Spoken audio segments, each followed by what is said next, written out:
Hello, and thank you for joining the American Journal of Managed Care's Oncology Stakeholder Summit, Fall 2018 Peer Exchange. Over the past several months, we've heard news about several healthcare mega mergers: Walmart Humana, CVS Aetna, Cigna Express Scripts, and Amazon PillPack. And they're coming on the heels of several years of record merger and acquisition activity across multiple healthcare sectors. Today, we're going to focus on two broad topics. First, what's driving the current healthcare industry consolidation trend, and where do our panelists think it's all headed? Second, how are these trends impacting integrated delivery networks, or IDNs, and other regional health system models? The panelists will also share their thoughts about how IDNs can preserve their leverage in the face of this market consolidation, as well as the current and future impact of 340B legislation, accountable care organizations, ACOs, and alternative payment models, APMs, particularly in cancer care.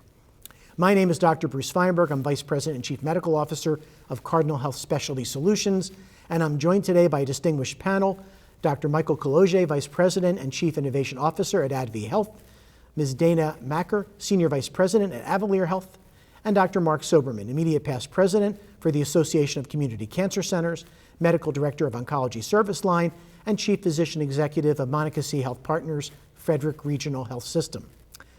Thank you for joining us. Let's begin.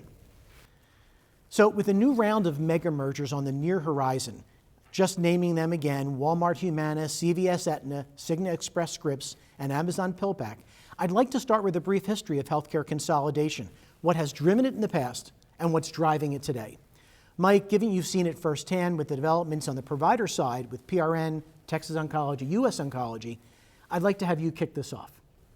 Sure, Bruce. So if we think a little bit about the history of cancer care delivery and how it has evolved over literally the last 40 years, cancer care was delivered in hospital, typically inpatient. There were very few chemotherapy options. Radiation was cobalt machines.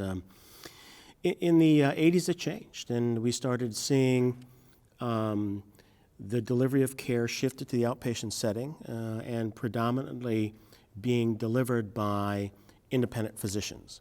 Now, these independent physicians were not Marcus Welby. Giving chemotherapy in your office is complicated stuff, not to mention there's significant financial risk associated with it. So the business acumen that's required to succeed is greater. So what we saw in the provider sector in the late 80s, early 90s were the emergence of large integrated single specialty groups focused on economies of scale, efficiency, negotiating power around purchasing of drugs, very efficient revenue cycle management and back office function. And that the 90s were the era of practice management companies. And in oncology, two of them arose, PRN and AOR. Ultimately, they felt that they were better off collaborating than they were fighting. And so around 2000, they merged. Again, it was all about delivering a better product, having leverage with pharmaceutical companies, but also with payers, theoretically, because these systems were very dense in particular geographic areas as opposed to diverse across the United States. It's interesting that we're seeing similar things, of course, in hospital systems now, where they are integrating to achieve the same sort of economies of scale, leverage, efficiencies, et cetera. So I think on the provider side, the lesson was if you got bigger, you could actually do things better. So Mark and Dana, what Mike described that happened really beginning in the 80s and through the 90s was not unique just to the provider side, and it wasn't unique only to oncology providers. It was happening across healthcare. And so there's some of that, we've been there before, lessons from history, and that's why I thought this would be a great way to begin. So I'd like to get each of your inputs on other market sectors in which you saw similar trends for consolidation. So, Dana, you want to? Do you mean outside of just physicians in general? Outside of just physicians and outside of oncology. Well, one thing that I just wanted to add to Mike's in terms of the provider consolidation, first of all, was it was a very different situation, I think, a little bit later in the recent past in terms of hospital consolidations, and the purchases of oncology practices in general was driven by a much different... Before 340B. Right. Right.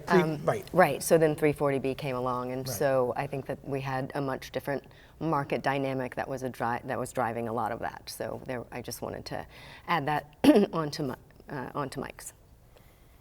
Do you want to go and then I'll follow on? Sure. I mean, the 90s was also the beginning of a lot of the consolidation on the hospital system side. Of course, I lived through one of those. I started my clinical career at what was a single tertiary care hospital, and when I left the organization 19 years later, it was a 10-hospital, $8 billion a year enterprise. Right, because systems like MedPartners, you know, in the DC, Baltimore area, didn't just happen because of 340B.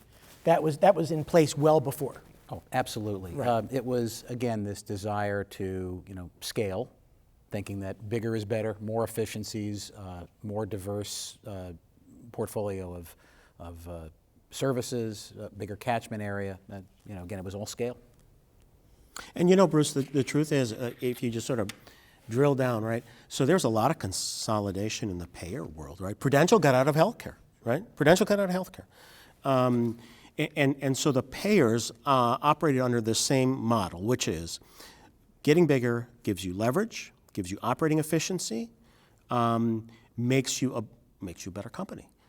Pharma, same thing, right? I mean, pharmaceutical companies partially grow by organic growth, but a lot of them grow predominantly through the acquisition model. And so each of them came to the conclusion that it's really, really hard in oncology to be a mom and pop shop. And just to your point, Mike, the model in pharma has changed a lot too. It used to be all in-house R&D, and now it's small biotechs going at risk and then being acquired by a larger company. Yeah. And I think that you bring up a good point there, Mike. There's so much consolidation, and a lot of that being horizontal. And now we're looking at, I think, a very different type of consolidation in the industry with lots of vertical integration going on. So I think that in the past it was very horizontal, now a little bit different. Yeah, although there was that movement in the 90s with practice management companies. So I was involved with one in my practice where the goal was, if you don't need the hospital, can you build a hospital without walls? If you have the practices, you have all the outpatient imaging, you have the laboratory, you have the outpatient surgery and procedural. There was that migration of services that could all be done in the outpatient and building the medical mall that also has happened once before.